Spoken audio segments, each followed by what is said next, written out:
Только за прошедшие сутки в России выявлено более 21 тысячи новых случаев коронавируса. У рекордных отметок заболеваемость держится уже несколько дней. В Ингушетии ситуация пока не критическая, но число зараженных заметно начало увеличиваться. Быть или не быть третьей волне в регионе неизвестно. Но при любом раскладе в Минздраве утверждают, что готовы встретить очередной удар пандемии. Препараты имеются с резервом на более 2 месяцев. Также имеются препараты в стационарах и средства индивидуальной защиты в достаточном количестве. В случае, если произойдет вспышка, третья волна, мы готовы сегодня принять пациентов, мы готовы и развернуть необходимые дополнительные меры. Сейчас коронавирусных больных принимают 5 медицинских учреждений. На прошлой неделе в Минздраве приняли решение увеличить коечный фонд еще на 44 места. Сейчас их всего 150 в регионе, в том числе 22 реанимационные. По состоянию на сегодняшний день в стационаре у нас находится 113 человек, из них 12 в реанимации, тяжелых. На искусственной вентиляции легких находится 5 из них. На амбулаторном лечении находится более 140 человек. Эпидемиологи и власти продолжают призывать жителей региона не игнорировать меры предосторожности. В связи с ростом заболеваемости особенно важно соблюдать антиковидные нормы. Соблюдение дистанции, ношение масок, обработка рук и поверхностей. Ну а более эффективным методом борьбы с новой инфекцией считают вакцинацию. К этому призывает и глава Ингушетии.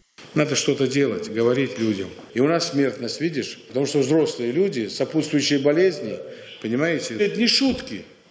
И я вам скажу, что вот этот год, вот перспективно, вы же прессу видите, читаете же, да? ВОЗ заявил, что? Он говорит, вот этот год вообще может быть тяжелее еще.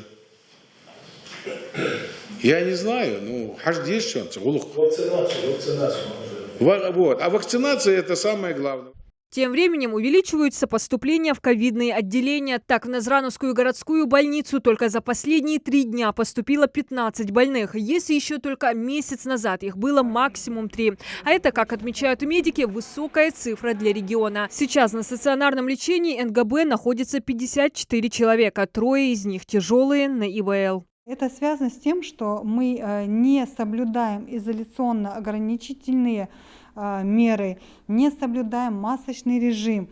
И в основном пациенты, которые к нам поступили на стационарное лечение, это пациенты приезжие из других субъектов Российской Федерации и пациенты, контактировавшие с этими приезжими из других субъектов. В основном вот такие, большая часть этих пациентов вот приезжие.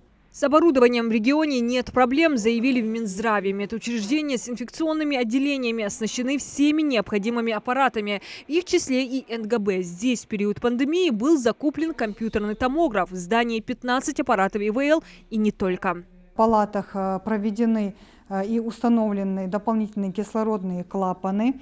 Имеются аппараты Боброва, увлажнители кислорода практически на каждую точку.